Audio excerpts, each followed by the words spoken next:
አቤት ጠርታችሁኝ ነበር? አዎ ቤሌን። እሺ መጥቻለሁ። ምን ነበር? ቆይ ለምንድነው ክፍልሽ የምትቀመጪው? ማለቴ ቤት ውስጥ እንግዳ አለ እና ለምንድነው ወጥሽ ማትጫወቺው? ስላሰብሽልኝ አመሰግናለሁ፣ ግን በቤተሰብ መሀል ጣልቃ መግባት አልፈልግም። ያው አንቺ እዚህ እስካለሽ ድረስ ቤተሰብ ነሽ። ባሮክ ደግሞ በጣም ደስ የሚል ሰው ነው እና ሁላችንም እሱን መንከባከብ ይኖርብናል። አዎ ቤሌን፣ ወንድሜ እንዲደብረው አልፈልግም። ሁሌም እንዲጫወት ነው የምፈልገው። ነው ወይስ እሱ ወደዚህ ስለመጣ ደብሮሻል? አቶ አምነን ከኔ ጋር ምንም አልገናኘውም። እንደውም ስለመጣ ደስ ብሎኛል። ከጨረሳችሁ ልሂድ? አይ ገና መቼ አወራን? ያው እኔ ግን ጨርሻለሁ። መልካም ቀን።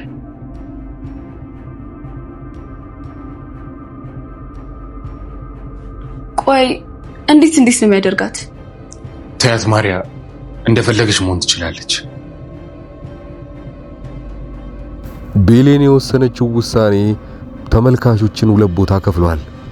የመጀመሪያው ቤሌን ገና ክፍሏ አምናን ንዴቱ በርዶለት ሊያናግራትና ሊታረቃት ክፍሏ ሲገባ፣ እሷ ግን የተቀበለችው ከዚህ በኋላ የድሮ ሚስጥረኛ የሚባለው አሁን ላይ የለም፣ ከዚህ በኋላ እኔ እናንተ አንድ ላይ መቀጠል አንችልም፣ በል ወደ ሚስትህ ሩጥላ ድረስላት ብላ ነበር ያባረረችው። በዚህ ሐሳባችሁ የምትስማሙ ሰዎች እንኳን አባረረችው የምትሉ አንዳንድ ቁጥርን ተጫኑ። አይ አምናን እኮ ንዴቱ ሲበርድለትና እሷን ለመታረቅ ነበር ክፍሏ የገባው፣ በዚህ ውሳኔዋ ልክ አይደለችም የምትሉ ደግሞ ሁለት ቁጥርን እየተጫናችሁ አስተያየታችሁን ኮሜንት ላይ አስቀምጡልኝ። አምናን ክፍሏ ገብቶ ያናገራት ጊዜ አብዛኞቻችሁ ልብ ብላችሁት ከነበረ ከዛ በፊት ያቺ አብሮ አደጉን ሲያናገራት እኔ እንደ እህቴ ነው ማይሽ የሚለውን ነገር አትርሱ። ስለዚህ አምናን እኮ ልጅቷን በሌላ ነገር እስካሁን ድረስ አላሰባትም።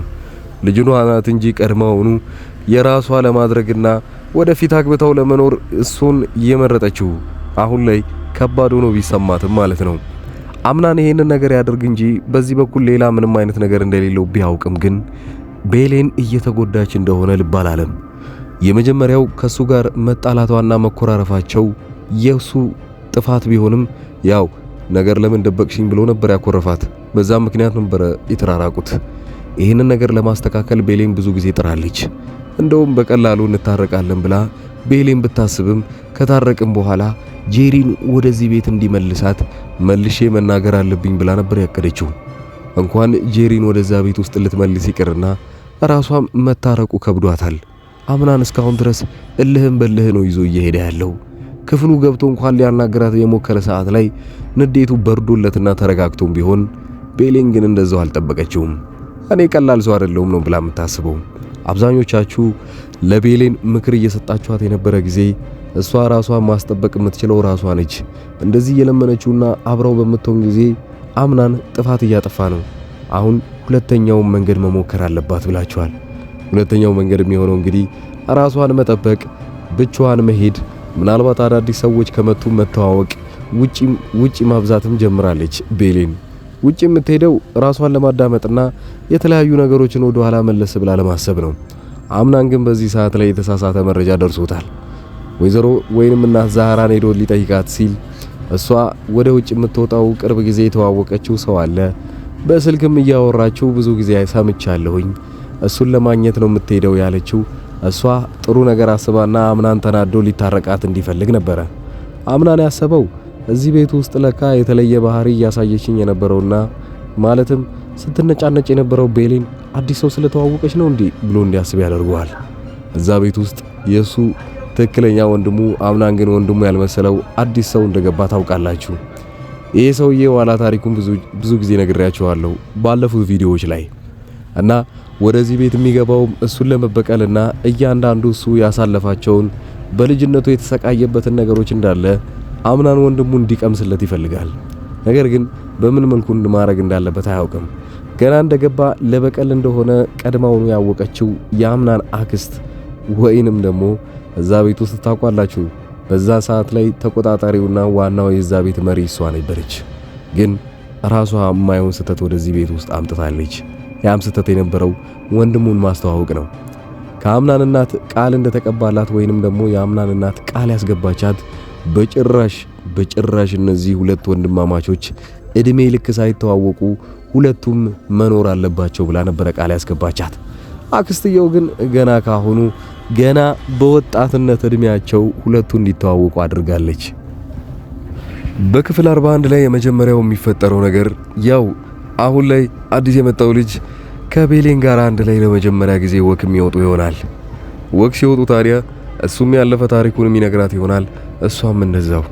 ታዲያ እሱ እየወደዳት ሲመጣ አምናን ደግሞ በዚህ በኩል ሁለቱ አንድ ላይ ለምን እንደወጡና እዚህ ቤት ውስጥ ገና እንደገባ ወንድሙን ላለማስቀየም ሲል ዝምታውን አይሰብርም ማለት ነው። አምናን እንደዛው የሚቀጥል ከሆነ ወንድሙን እየጠላው ይመጣል።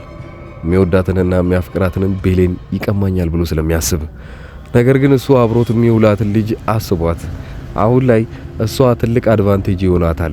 ማለትም አምናን በዚህ በኩል በወንድሙና በቤሌን ጉዳይ እየተናደደ ቢመጣም እሷ እሱን ለማጽናናት እንጂ ያው አይዞህ ነገሩ ከባድ ነው ግን ችግር የለው ምን ያለውልህ እያለች አብረው ትቀጥላለች። እሷ ግን አምናን እንደዚሁ የሚቀጥል ከሆነና እሷንም ቢሚላት ከሆነ የመጨረሻው አማራጭ አባቷን ጠርታ እዚህ ቤት ውስጥ እንዲኖር ማድረግ ነው። አባቷ ደግሞ እዛ ቤት ውስጥ ካለ አምናን አድርጊ የተባለውን ነገር እንዳለ የሚያደርግ ይሆናል። ለምሳሌ አምናን የሷ አባት ጋር በጣም ትልቅ ውለታ እንዳለበትና ውለታውን በምን መልኩ መመለስ እንዳለበት አያውቅም እስካሁን ድረስ እና እያንዳንዱ አባቱ አድርግ ያለውን ነገር እንዳለ ያደርጋል። ልጁ ከከፋት አምናን በጣም ትልቅ ጥፋተኝነት ስሜት ይሰማዋል። ያው የውለታ የዋለልኝን ልጅ እንደዚህ ማስከፋት አልነበረብኝም ብሎ ስለሚያስብ ምናልባት እኔ እወድሃለሁ ብላ እንኳን እውነቱን ብትነግረው እያወቀም አብሯት ሊሆን ይችላል አባቷን ላለማስከፋት ሲል። አባቷ ወደዛ ቤት ውስጥ ሲመጣ ያው ሀያትየውም ደግሞ እሱን ለመዳር የፈለገችው ከዚህችው ከሀብታምና ለጥጥ ከሆነችው ልጅ ጋር ነው። ሁለቱ አንድ ላይ ቢሆኑም አንድ ላይ ቢጋቡም ለሷ ትልቅ ደስታ ነው። እያንዳንዱ ግን መንገዷ ላይ የሚገባውን ሰው ማስወገድ አለብሽ ብላ ነግራታለች። ብሌንም ብትሆን ብሌን እንዳይበለውና ከአምናን ጋር ከታረቀች የባሰ ትልቅ ወጥመድ ውስጥ ትገባ ይሆናል። መታረቋ ለሷ ቢሆን በጣም መጥፎ ነገር ነው ብለን እናስብ። ምክንያቱም ከአምናን ጋር ታርቃ አሁን ላይ እንደ ድሮ ከአምናን ጋር ወደ ውጪ ብትሄድ አንድ ላይ ቢዝናኑ፣ አንድ ላይ ቢሳሳቁና አንድ ላይ ቢያወሩ አዲሷ ልጅ እያየች መቅናቷና መናደዷ አይቀርም። ያኔ ደግሞ ለሀያትየው ትናገራለች። ሀያትየው እቺ ብሌን ተብየዋ ከአምናን የማትርቅ ከሆነ የሆነ ተንኮል ፈጥራ ቤሌንን ልትጎዳት ትችላለች። እንደዛ ካደረገች ደግሞ ቤሌን አሁን የተጣሉት ጊዜ ይሻላታል እንጂ መታረቋ የባሰውን ለሷ ጉዳት ያመጣል ማለት ነው። ብዙዎቻችሁ ኮሜንት ላይ ከዚህ በፊት እንደምትጽፉት ከሆነ ጄሪና ሲፈን ናፍቋቸዋል እና በዛ ሁኔታ ላይ አብዛኞቻችሁ የጄሪ መመለስ እንኳን ቅርብ ቢሆንም ሲፈን ምናልባት ከውጭ ሆና ድራማውን ልትቀላቀል ትችላለች። በጭራሽ ግን ሲፈን ወደዛ ቤት ውስጥ ገብታ ድጋሚ ከነሱ ጋር አንድ ላይ የምትኖርበት ጊዜ ወይንም ደግሞ እድል በጭራሽ የለም። ያው አምናን በህይወት ራሱ ቢያገኛት እንደሚገላት እስካሁን ድረስ እየዛተ ነው። ሀያትየውም ቢሆን አምናን ልጄ እሷን ገሎ እጁን ከሚያቆሽሽ እኔ ያረጀውት ገላትና እሱን ንጹህ ማድረግ አለብኝ ብላ በራሷ በኩል እየዛተች ነው። አምናን እንኳን ለሲፈን ይቅርታ አድርጎላት ወይንም የእናቷን መሞት ምክንያቱ የሆነው የሱ ቤተሰብ እንደሆነ ከገባውና ካወቀ ለሲፈን ይቅርታ ሊያደርግላት ይችላል። በጭራሽ ግን ሀያትየው ይቅርታ አታደርግለትም። ቀድማውኑ ሚስጥሩን ሁሉ ታውቀዋለች። የሷ እናት በምን እንደሞተች በምን ምክንያት እዛ ቤት ውስጥ እንደሞተች ጭምር በደንብ ስለምታውቀው ያን የምታውቀውን ሚስጥር እስካሁን ድረስ ደብቃ ይዘዋለች። ሲፈን ትንሽ እንኳን እነሱ ጋር የምትጣገብ ከሆነ ወይንም ደግሞ በህይወት እንዳለች ከታወቀቻት ቶሎ አጥፍታት ነገሩን ከዚህ በኋላ እነሱ ላይ ምንም አይነት ጉዳት እንዳይደርስ ለማድረግ ስትል እንደዛ ልታደርግ ትችላለች። ሀያትየው እስካሁን ድረስ ጥሩ ሆና ልትታያችሁ ትችላለች። በጭራሽ አምናን ብልጥ ከሆነ ከዚህ በኋላ ቤቱን መቀየር አለበት። ለምሳሌ እስካሁን ያለው የሀያትየው ቤት ውስጥ ነው። ሀያትየው ደግሞ ቤሌንን እንዲያገባት አትፈልግም። እንዲያገባ የምትፈልገው አብሮ አደጉን እቺና ሀብታሟን ልጅ ነው። ስለዚህ በዚህ ሁኔታ ላይ አንድ ላይ የሚቀጥሉ ከሆነ ሀያትየውን የሚያስከፋ ነገር ላለማድረግ ሲል ብዙ ትዕዛዞችን ሊሰራ ይችላል እሷ ቤት እስካለ ድረስ። ሀያትየው ለዚህች ለአዲሷ ልጅ ጋር በጣም ጉርብትናና ጥብቅ ያለ ጓደኝነት ይዘዋል። አንድ ላይ እስከሆኑ ድረስ ብዙ ነገር ማሸነፍ እንደሚችሉ። እቺ ልጅ ደግሞ ቅርብ ጊዜ ነው የመጣችው። እስከዛሬ ድረስ ትዝ ሳይላትና አብሮ አደጉ ሆና እያወቀች አባትየው እንኳን ከአምናን ጋር ብዙ ጊዜ እየተገናኘ እሷ ግን መታ ዘላ ፍቅር ይዞኛል ብላ በአንዴ ልትመጣ አልችልም ነበረ። ገና ከልጅነቱ ጀምሮ በደንብ አድርጋ ጠበቅ አድርጋ ብትይዘውና አብረው ቢያድጉ ኖሮ አንድ ላይ ሊሆኑ ይችላሉ።